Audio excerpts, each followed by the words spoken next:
بسم اللہ الرحمن الرحیم بسم اللہ الرحمن الرحیم والصلاة والسلام علی اشرف الانبیاء والمرسلین اما بعد۔ آج کے سبق کی عبارت ہے باب الرجوع عنها ومن وهب فرجع صح هذا عندنا لقوله صلی اللہ علیہ وسلم الواهب احق بهبته ما لم يسب أي ما لم يعوض، وعند الشافعي رحمه الله لا يصح إلا في هبة الوالد لولده لقوله صلى الله عليه وسلم لا يرجع الواهب في هبته إلا الوالد فيما يهب لولده، ونحن نقول به أي لا ينبغي أن يرجع إلا الوالد فإنه يتملكه للحاجة، ومنعه الزيادة المتصلة كبناء وغرس وسمن للمنفصلة وهي مثل الولد، وموت أحد العاقدين وعوض أضيف إليها ولو من أجنبي بنحو خذه عوض هبتك فقبض الواهب فلو وهب ولم يضف رجع كل بهبته، وخروجها عن ملك الموهوب له والزوجية وقت الهبة فلو وهب لها فنكحها رجع ولو وهب فأبان لا، وقرابة المحرمية وهلاك الموهوب، وضابطها حروف دمع خزقة قد قيل بيت ومانع حق الرجوع إلى الهبة يا صاحبي حروف دمع خزقة، فالدال الزيادة والميم الموت والعين العوض والخاء الخروج والزاء الزوجية والقاف القرابة والهاء الهلاك، ورجع في استحقاق نصف الهبة بنصف عوضها لا في استحقاق نصف العوض حتى يرد ما بقي، هذا عندنا، وعند الزفر رحمه الله يرجع بالنصف اعتبارا بالعوض الآخر، ولنا إنه ظهر بالاستحقاق أن العوض هو الباقي فقط، فما لم يرده لا يرجع بالهبة، وإنما يكون له حق الرد لأنه لم يسقط حق الرجوع إلا أن يسلم له كل العوض ولم يسلم، ولو عوض نصفها رجع بما لم يعوض، فلو باع نصفها أو لم يبع شيئا رجع في النصف، إن باع الموهوب له نصف الهبة فللواهب أن يرجع في النصف الباقي، وكذا إذا لم يبع شيئا فللواهب حق الرجوع لأن له الرجوع في الكل ففي النصف أولى۔ یہ ہے آج کے سبق کی عبارت۔ کتاب الہبہ کے اندر مصنف رحمہ اللہ نے باب الرجوع عن الہبہ مستقل بیان کیا ہے، یعنی ایسا باب جس کے تحت ہبہ سے رجوع کرنا سے متعلقہ مسائل ذکر کیے گئے ہیں۔ تو سب سے پہلی بحث اس باب کے تحت وہ یہ ہے کہ ہبہ کے اندر رجوع کرنے کا کیا حکم ہے، یعنی آپ نے کسی کو ہدیہ دیا، ہبہ کیا اور پھر آپ اس سے واپس لیتے ہیں تو اس کا کیا حکم ہے۔ یاد رکھیے گا کہ اس کا حکم دو اعتبار سے، ایک دیانتاً ہے اور ایک قضاءً ہے۔ دیانتاً حنفیہ کے نزدیک ہبہ کرنے والے کو یہ حق حاصل نہیں ہے، یا اس کے لیے دیانتاً یہ جائز نہیں ہے کہ وہ اپنا دیا ہوا ہبہ ہدیہ واپس لے۔ اس کی وجہ یہ ہے کہ رسول اللہ صلی اللہ علیہ وسلم نے ارشاد فرمایا العائد فی الہبۃ کالعائد فی قیئہ، وفی روایت کالکلب یعود فی قیئہ، کہ رسول اللہ صلی اللہ علیہ وسلم نے سخت وعید ارشاد فرمایا کہ جو شخص ہدیہ دے کر واپس لیتا ہے یہ ایسا ہے جیسے اپنی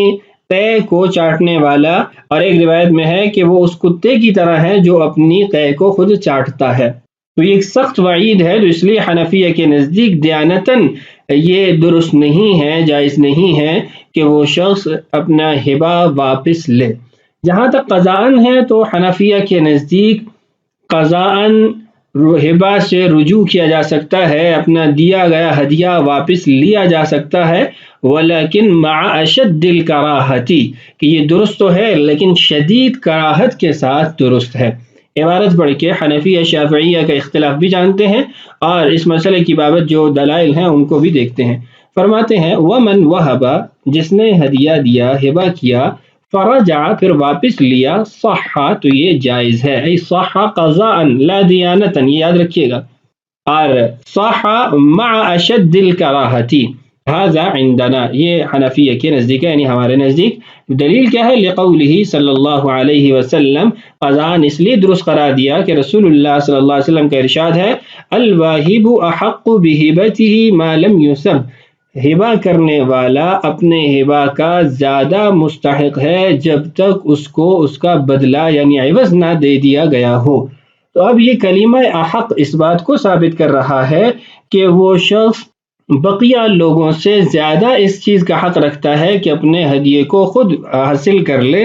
جب تک اس کو اس کا بدل نہ دے دیا گیا ہو، چونکہ جب بدل دے دیا گیا تو پھر اس کی نوعیت مختلف ہے جو اس باب کے آخر میں انشاءاللہ ہم پڑھیں گے۔ ای معلم یعوض، معلم یوسف کا مطلب یہ ہے معلم یعوض، جب تک اس کو اس کا عوض نہ دے دیا جائے۔ امام شافعی رحمہ اللہ کا مذہب دیکھیے، وعند الشافعی رحمہ اللہ لا يصح الا فی ہبۃ الوالد لولدہ، وہ فرماتے ہیں کہ ہبہ کے اندر رجوع کرنا درست نہیں ہے، ہاں اگر والد نے اپنے بیٹے کو یا بیٹی کو ہبہ کیا تو وہ واپس لے سکتا ہے۔ دلیل دیکھیے ان کی، فرماتے ہیں لقولہ صلی اللہ علیہ وسلم لا يرجع الواہب فی ہبتہ الا الوالد فیما یہب لولدہ، کہ رسول اللہ صلی اللہ علیہ وسلم کا ارشاد ہے کہ ہبہ کرنے والا اپنے ہبہ میں رجوع نہیں کر سکتا مگر والد جب اپنے بیٹے کو اپنی بیٹی کو ہدیہ دے تو وہ رجوع کر سکتے ہیں۔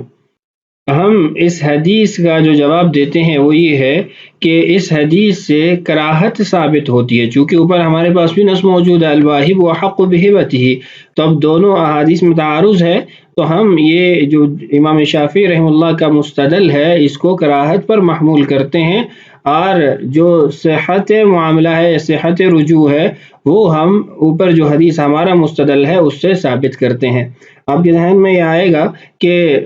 ایک چیز میں جب شدید کراہت ہے تو وہ درست کیسے ہے؟ تو اس کا آسان ترین جواب یہ ہے کہ نماز کے اندر جو مکروہات ہیں یا وضو کے جو مکروہات ہیں ان کے ارتکاب کے باوجود بھی نماز ہو جاتی ہے، وضو ہو جاتا ہے، جیسے رسول اللہ صلی اللہ علیہ وسلم کا ارشاد ہے کہ نماز اس حالت میں نہ پڑھی جائے کہ انسان پیشاب کو روک رہا ہو وہ یدافع الاخبثین، اب پیشاب کا روکنا مکروہ ہے لیکن اگر وہ نماز پڑھ لیتا ہے تو نماز تو اس کی ہو جائے گی، تو اس لیے جو صحت رجوع ہے، رجوع کا درست ہونا ہے، وہ ہمارے مستدل سے ثابت ہے، اور امام شافعی رحمہ اللہ نے جو حدیث ذکر کی ہے اس سے کراہت ثابت ہوتی ہے ہمارے نزدیک۔ اچھا، اس حدیث کا دوسرا ٹکڑا ہے الا الوالد فیما یہب لولدہ، والد نے اگر اپنی اولاد کو ہدیہ دیا، ہبہ کیا تو وہ رجوع کر سکتا ہے۔ اس کے بارے میں آگے دیکھیے، وَنَحْنُ نَقُولُ بِهِ، ہم بھی یہ کہتے ہیں، اَيْ لَا يَنْبَغِي أَنْ يَرْجِعَ إِلَّا الْوَالِدُ، کہ والد کے علاوہ کسی کو بھی نہیں رجوع کرنا چاہیے، فَإِنَّهُ يَتَمَلَّكُهُ لِلْحَاجَةِ، چونکہ والد اس چیز کی اجازت رکھتا ہے، اختیار رکھتا ہے کہ وہ حاجت کے لیے اپنی اولاد کے مال کا مالک بن جائے۔ اگر ظاہری طور پر اس عبارت کو دیکھیں تو یوں لگتا ہے کہ شارع رحمہ اللہ والد کے لیے ہبہ کے اندر رجوع کے درست ہونے کو بیان کر رہے ہیں، جبکہ حنفیہ کے نزدیک ایسے نہیں ہے، وہ مطلقاً منع کرتے ہیں، والد ہو یا غیر والد ہو ان کو رجوع نہیں کرنا چاہیے دیانتاً، اگر قضاً وہ رجوع کرتے ہیں تو ان کا یہ رجوع کرنا درست ہے۔ اور جو حدیث ہے کہ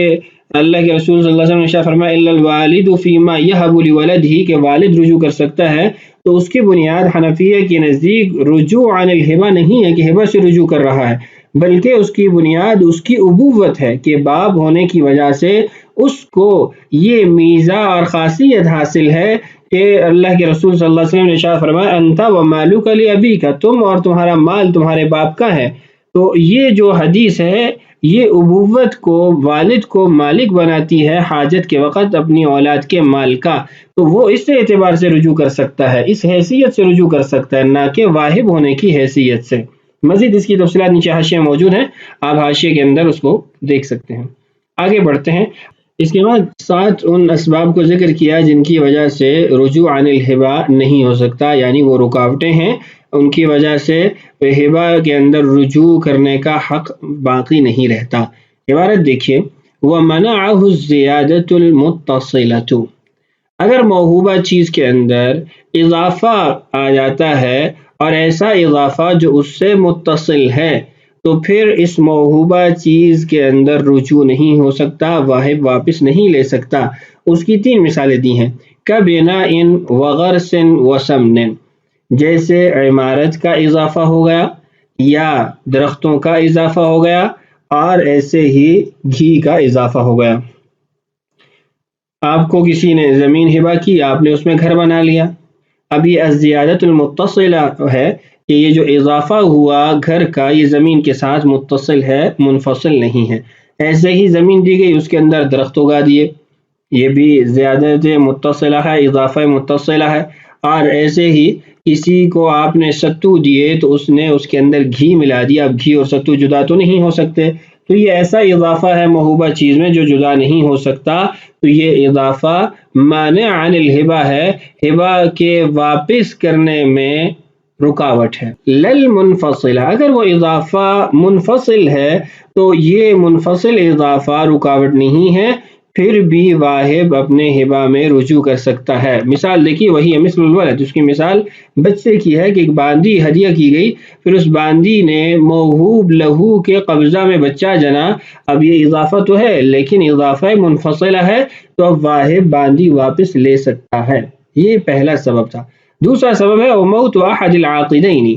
عاقدین میں سے موہوب لہو یا پھر واہب ان میں سے کوئی مر جاتا ہے تو اس صورت کے اندر بھی اب ہبہ کے اندر رجوع نہیں ہو سکتا۔ وجہ یہ ہے کہ اگر واہب مر جاتا ہے تو اس کی جو ملک ہے وہ ورثاء کی طرف منتقل ہوتی ہے، اور ورثاء اجنبی ہیں موہوب لہو کے اعتبار سے، اور اگر موہوب لہو مر جاتا ہے تو موہوب لہو کی وراثت اس کے ورثاء کی طرف منتقل ہوگی، تو گویا یہ ایسے ہی ہے جیسے اس نے اپنی ملک سے ہبہ نکال دیا، اور ملک سے ہبہ کا نکل جانا معنی یعنی رجوع ہے، یعنی ہبہ لوٹانے کے اندر ایک رکاوٹ ہے۔ اس کے بعد ہے وعوض اضیف الیہا ولو من اجنبی، ہبہ کے بدلے میں عوض دیا گیا، اور شرط یہ ہے کہ اس عوض کی اضافت ہبہ کی طرف کی گئی ہو، چاہے یہ عوض کوئی اجنبی ہی کیوں نہ دے رہا ہو، یعنی موہوب لہو نہیں اس کے علاوہ کوئی اور بھی دے رہا ہے، پھر بھی یہ رکاوٹ بنے گا رجوع عن الہبہ کے آگے۔ مثال اس کی یہ دیتا ہوں کہ آپ نے کسی کو لیپ ٹاپ ہبہ کیا، اس نے آپ کو ایک مہنگا موبائل اس کے بدلے میں دیا اور ساتھ میں کہہ دیا کہ یہ اس ہبہ کے بدلے میں میری طرف سے آپ قبول کیجئے۔ اب اس نے اضافت کر دی ہبہ کی طرف اور اس کا عوض کے طور پر موبائل دے دیا، اب یہاں پر ہبہ کی طرف بدل کی اضافت کی گئی ہے۔ اور ایسے اگر کوئی اور شخص کہتا ہے کہ آپ کو فلاں نے ہبہ دیا تو اس کے بدلے میں میری طرف سے یہ قبول کر لیجئے، تو اس صورت کے اندر بھی یہ مانع عن الرجوع ہوگا۔ مثال دیکھیے خذہ عوض ہبتک، کہ اس کو اپنے ہبہ کے بدلے میں یا اس کے عوض میں قبول کرو، اس کو لو، فقبض الواہب، واہب لے لیتا ہے، تو یہ اب مانع عن الرجوع ہے کہ واہب اب موہوب لہو سے اپنا ہبہ واپس نہیں لے سکتا۔ فلو وہب ولم یضف رجع کل بہبتہ، اگر ہبہ کرتا ہے اور اضافت بدل کی عوض کی اس ہبہ کی طرف نہیں کی تو ہر ایک اپنا ہبہ واپس لے سکتا ہے۔ مثال کے طور پر میں نے آپ کو ایک کتاب ہبہ کی اور آپ نے مجھے بدلے کے اندر ایک بیگ ہبہ کیا، اور یہ نہیں کہا کہ یہ بیگ اس کتاب کے بدلے میں ہے جو آپ نے مجھے دی، بلکہ مطلقاً آپ نے مجھے ہبہ کیا اور میں نے آپ کو ہبہ کیا۔ تو اب اگر ہم ہبہ کے اندر لوٹنا چاہتے ہیں، اپنا ہبہ واپس لینا چاہتے ہیں، تو آپ اپنا ہبہ واپس لینے کا اختیار رکھتے ہیں اور میں اپنا ہبہ آپ سے واپس لینے کا اختیار رکھتا ہوں۔ چوتھا سبب دیکھیے وَخُرُوجُهَا عَنْ مِلْكِ الْمَوْهُوبِ لَهُ، ہبہ کا موہوب لہو کی ملک سے نکل جانا، خارج ہو جانا۔ ملک سے دو طرح سے چیز نکل سکتی ہے، ایک تو ودیعت کے طور پر کسی کے پاس رکھوا دی تو اب میری ملک میں نہیں ہے،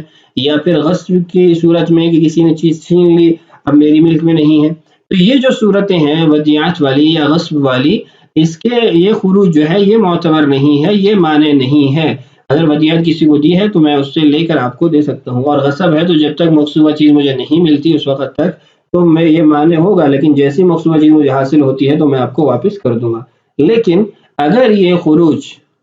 ملک سے مکمل طور پر ہو چکا ہے، مثال طور پہ آگے بیچ دیا یا کسی کو ہبہ کر دیا، تو اس صورت کے اندر یہ ہبہ کے اندر رجوع اب باقی نہیں رہا، یہ اختیار باقی نہیں رہا۔ پانچواں سبب دیکھیے، والزوجیۃ وقت الہبۃ، جس وقت ہبہ کیا اس وقت اس عورت کے ساتھ آپ کا زوجیت کا رشتہ تھا، تو زوجیت کے رشتے کی وجہ سے آپ اس سے اب یہ چیز نہ اس وقت واپس لے سکتے ہیں، نہ ہی طلاق کے بعد واپس لے سکتے ہیں۔ اس کی وجہ یہ ہے کہ جب بیوی کو کوئی عطیہ دیا جاتا ہے، کوئی ہبہ دیا جاتا ہے، تو اس کے اندر اس کی خدمت، اس کے حسن سلوک کا ایک عوض کا ایک شبہ پایا جاتا ہے، تو اس لیے اس عوض کو سامنے رکھتے ہوئے، اس شبہ کو سامنے رکھتے ہوئے اس کو رجوع کا حق نہیں ہوگا۔ ہاں فلو وہب لہا، اگر پہلے اس کو کوئی چیز ہدیہ کی، فنکحھا یعنی اجنبی عورت تھی، پھر اس کے بعد اس سے نکاح کر لیا، رجع تو پھر حق حاصل ہے، کیوں؟ اس لیے کہ جس وقت اس نے ہبہ کیا تھا اس وقت رشتہ نہیں تھا۔ ولو وہب فابان اللہ، اگر ہبہ کیا حالت زوجیت کے اندر اور پھر اس کو طلاق بائن دے دی، تو پھر رجوع نہیں کر سکتا۔ چھٹی صورت ہے وقرابۃ المحرمیہ، محرم رشتہ دار ہونا۔ محرم رشتہ داروں کے اندر وہ اشخاص آئیں گے جن سے نکاح نہیں ہو سکتا، تو ایسے رشتہ دار کو آپ نے، یعنی مثال کے طور پر خالہ کو یا چچا کو آپ نے ہبہ کیا، تو اب آپ اس سے یہ ہبہ واپس نہیں لے سکتے، محرمیت پائی جا رہی ہے۔ یہاں یہ وضاحت کر دوں کہ محرم اور ذی رحم یہ دو کلمات استعمال ہوتے ہیں، یہاں ذی رحم مراد نہیں ہے بلکہ محرم رشتہ دار مراد ہے۔ ذی رحم کا مطلب یہ ہے جیسے چچا بھائی ہے، ذی رحم ہے لیکن وہ محرم نہیں ہے، اس سے نکاح کا جو حرام ہونا ہے وہ نہیں پایا جاتا، اس سے نکاح ممکن ہے، تو اس لیے وہ یہاں مراد نہیں ہے۔ اگر چچا بھائی کو کوئی ہدیہ دیا جاتا ہے تو اس سے واپس لیا جا سکتا ہے۔ ساتویں اور آخری چیز جو مانع عن الرجوع ہے وہ ہے وہلاک الموہوب، کہ جو موہوبہ چیز ہے وہ ہلاک ہو جائے، ضائع ہو جائے۔ آگے اس کو ضابطے کے طور پر بتایا ہے کہ ایک حروف کا مجموعہ ہے جس کے اندر یہ تمام جو موانع ہیں ان کو ذکر کیا جاتا ہے۔ وضابطها حروف دمع خزقہ، اور ان سب کو جمع کرنے والے جو ہیں یا ان سب کا مجموعہ جو ہے وہ یہ ہے کہ دمع خزقہ، دال میم عین خا زا قاف تا۔ خود وضاحت کر دیں گے اس سے کیا مراد ہے، یہ کیا اشارہ ہے۔ فرماتا ہے قد قیل بیت، ایک شعر کہا گیا، ومانع حق الرجوع الى الہبۃ یا صاحب حروف دمع خزقہ، رجوع عن الہبہ کے جو رکاوٹیں ہیں اے میرے دوست یا میرے ساتھی، وہ ان حروف کے اندر ہیں دمع خزقہ۔ فالدال الزیادہ، دال دلالت کرتا ہے اضافے پر، کہ اضافہ متصلہ ہو تو وہ مانع عن الرجوع ہوگا۔ اچھا، والمیم الموت، میم سے مراد موت احد العاقدین ہوگا۔ والعین العوض، عوض اس سے مراد ہوگا۔ والخاء الخروج، خاء سے مراد ای الخروج عن ملک الموہوب لہ، اور زا سے مراد الزوجیہ ہے یعنی قرابۃ الزوجیہ، اور قاف سے مراد القرابۃ المحرمیہ ہے، اور ہا سے مراد ہلاک الموہوب ہے۔ اگلے مسئلے میں جو ہم نے تیسرا معنی پڑھا تھا نا عوض، اس کی کچھ تفریعات ہیں، کچھ امثلہ ہیں۔ تو پہلی مثال دیکھیے، وَرَجَعَ فِي اسْتِحْقَاقِ النِّصْفِ الْهِبَةِ بِنِصْفِ عِوَضِهَا، اگر نصف ہبہ کے اندر، آدھے ہدیہ کے اندر کوئی مستحق ثابت ہو جاتا ہے تو اس پورے ہدیے کا جو عوض دیا گیا تھا اس کے آدھے عوض کو واپس لیا جا سکتا ہے۔ مثال اس کی یوں سمجھیے کہ میں نے آپ کو ایک 10 کتابوں کا سیٹ ہدیہ کیا، آپ نے مجھے اس کے بدل کے طور پر 10 سوٹ دیے اور اضافت اس ہدیے کی طرف کی تھی۔ اب جو 10 جلدیں میں نے آپ کو دی ہیں یا 10 سیٹ آپ کو دیے ہیں، ان میں سے 5 کا کوئی مستحق ثابت ہو جاتا ہے اور آپ سے وہ واپس لے لیتا ہے، تو آپ کو یہ حق حاصل ہے کہ آپ 5 سوٹ مجھ سے واپس لے لیں۔ لا فی استحقاق نصف العوض حتی یرد ما بقیہ، لیکن اگر عوض کے نصف حصہ میں، آدھے حصہ میں کوئی مستحق ثابت ہو جاتا ہے تو پھر واہب کو یہ حق حاصل نہیں کہ وہ آدھا ہدیہ، آدھا ہبہ واپس لے لے، یہاں تک کہ وہ بقیہ تمام عوض واپس نہ لوٹا دے۔ اس کی مثال یوں سمجھیے کہ میں نے آپ کو 10 سیٹ کتابوں کی دیے تھے اور آپ نے مجھے 10 سوٹ دیے، تو اب ان 10 سوٹ کے اندر جو عوض کے طور پر مجھے ملے، 5 سوٹوں میں کوئی مستحق ثابت ہو جاتا ہے، تو واہب کو یعنی مجھے یہ حق حاصل نہیں کہ میں آپ سے 5 سیٹ واپس لے لوں، یہاں تک کہ عوض کے طور پر جو 5 سوٹ موجود ہیں وہ واپس نہ کر دیے جائیں۔ یہاں امام ظفر رحمہ اللہ کا اختلاف بھی ہے، ہذا عندنا، یہ ہمارے نزدیک ہے، وعند ظفر رحمہ اللہ، امام ظفر رحمہ اللہ کا مذہب یہ ہے، یرجع بالنصف اعتبارا بالعوض الآخری، وہ آدھے حصے کو یہاں پر بھی لے سکتا ہے، یعنی واپس حاصل کر سکتا ہے اعتبار کرتے ہوئے دوسرے عوض کا، یعنی پہلے جو ہم نے مسئلہ پڑھا اسی پر اس کو قیاس کر لیا جائے۔ ہماری دلیل دیکھیے، انہ ظہر بالاستحقاق، کہ استحقاق سے یہ بات ظاہر ہوئی، ان العوض هو الباقی فقط، کہ جو اصل عوض تھا وہ تو باقی تھا، یعنی جو رہ گیا ہے، جو مستحق اپنا حصہ لے گیا ہے وہ حقیقت میں عوض تو تھا ہی نہیں، چونکہ وہ عوض دینے والے کی اپنی ملک ہی نہیں ہے، تو جو باقی پیچھے آدھا حصہ رہ گیا حقیقت میں وہی عوض تھا۔ فما لم يردہ لا یرجع بالہبۃ، تو جب تک وہ اصل عوض کو جو باقی ہے واپس نہیں لوٹاتا تو ہبہ کے اندر بھی اس کو رجوع کا حق نہیں ہے۔ اس کی وضاحت یوں کر دیتا ہوں کہ جو 10 سوٹ آپ نے مجھے عوض کے طور پر دیے اور 5 میں پھر کوئی مستحق ثابت ہو گیا تو حقیقت میں یہ 5 تو آپ کی ملک ہی نہیں ہے کہ یہ عوض بنتا، تو عوض تو 5 ہی سوٹ تھے، تو گویا عوض تو میرے پاس موجود ہے، جب تک میں اس عوض کو واپس نہیں کرتا میں ہبہ بھی واپس نہیں لے سکتا۔ وَإِنَّمَا يَكُونُ لَهُ حَقُّ الرَّدِّ، فرماتے ہیں کہ اس کو واپس لوٹانے کا حق ہوگا، لِأَنَّهُ لَمْ يُسْقِطْ حَقَّ الرُّجُوعِ إِلَّا أَن يُسَلِّمَ لَهُ كُلَّ الْعِوَضِ وَلَمْ يُسَلِّمْ، اور اس نے حق رجوع کو ساقط نہیں کیا، یا وہ حق رجوع ساقط نہیں کر سکتا مگر یہ کہ تمام عوض واپس لوٹا دے، اور اس صورت کے اندر اس نے تمام عوض واپس نہیں لوٹایا۔ اگر تمام عوض واپس لوٹا دیتا ہے تو پھر اس کے بعد وہ رجوع عن الہبہ کر سکتا ہے، اپنا ہبہ واپس حاصل کر لے۔ دوسری مثال دیکھیے یا دوسری تفریح دیکھیے، وَلَوْ عَوَّضَ نِصْفَهَا رَجَعَ بِمَا لَمْ يُعَوِّض، اگر ہدیے کے آدھے حصے کا عوض دیا تھا تو جس آدھے حصے کا عوض نہیں دیا اس میں رجوع کر سکتا ہے۔ مثال کے طور پر میں نے آپ کو 10 سیٹ کتابوں کے دیے اور آپ نے مجھے 5 سوٹ دیے اور کہا کہ یہ 5 سیٹوں کا عوض ہے، تو اب جن 5 سیٹوں کا عوض 5 سوٹ مجھے مل گئے یہ تو میں واپس نہیں لے سکتا، یعنی اپنا جو کتابیں ہیں واپس نہیں لے سکتا جو بطور ہبہ یا ہدیہ میں نے دیے ہیں، لیکن جن 5 سیٹوں کا عوض موجود نہیں ہے وہ واپس لیا جا سکتا ہے۔ فَلَوْ بَاعَ نِصْفَهَا، اگر اس صورت کے اندر آدھی کتابیں یا آدھا ہدیہ بیچ دیا جاتا ہے تو او لم یبع شیئا، یا کچھ بھی نہیں بیچا بلکہ آدھا حصہ ہدیہ کر دیا یا کسی اور طریقے سے اپنی ملک سے خارج کر دیا، رجع فی النصف، تو جو آدھا حصہ باقی ہے اس کے اندر رجوع کر سکتا ہے، یعنی ہم یہ کہیں گے کہ جو اس کی ملک سے نکلا ہے، چاہے بیع سے چاہے ہبہ سے، کسی بھی صورت میں وہ اس کا وہ حصہ ہے جو عوض جس کا موجود تھا وہ خارج ہو گیا ہے، یہ دونوں آپس میں کینسل ہو گئے، اب پیچھے خالص وہ آدھا حصہ رہ گیا جس کا عوض نہیں ہے تو اس میں وہ رجوع کر سکتا ہے۔ یعنی وضاحت یہ ہے کہ انباع الموہوب لہ نصف الہبۃ، کہ آدھا ہبہ آدھا ہدیہ موہوب لہو نے بیچ دیا، فللواہب ان یرجع فی النصف الباقی، تو واہب کو ہدیہ دینے والے کو یہ حق ہے کہ وہ بقیہ آدھے حصے میں رجوع کرے، وہ واپس لے لے جس کا عوض موجود نہیں تھا۔ وکذا، اور ایسے ہی اذا لم یبع شیئا، بیچا تو کچھ نہیں، فللواہب حق الرجوع، تو پھر بھی واہب کو رجوع کا حق حاصل ہے، لأن له الرجوع فی الکل، کیونکہ اس کو مکمل ہدیے کے اندر اگر یہ حق حاصل ہوتا ہے کہ وہ اس کو حاصل کر لے اگر عوض نہ دیا گیا ہو، ففی النصف اولا، تو اگر آدھے حصے کا عوض نہیں ہے تو اس کے اندر تو بطریق اولا بدرجہ اولا اس کو یہ حق حاصل ہے۔ تو آج کی اس ویڈیو کے اندر ہم نے یہاں تک مسائل سمجھ لیے، آگے رجوع کے صحیح ہونے کی شرائط اور دیگر جو مباحث ہیں انشاءاللہ اگلی ویڈیو میں پڑھتے ہیں۔ اللہ تعالیٰ سے دعا ہے اللہ تعالیٰ ہمارے لیے اس بات کی تکمیل آسان فرمائے، اللہ تعالیٰ ہم سب کا حامی و ناصر ہو۔ السلام علیکم ورحمۃ اللہ وبرکاتہ۔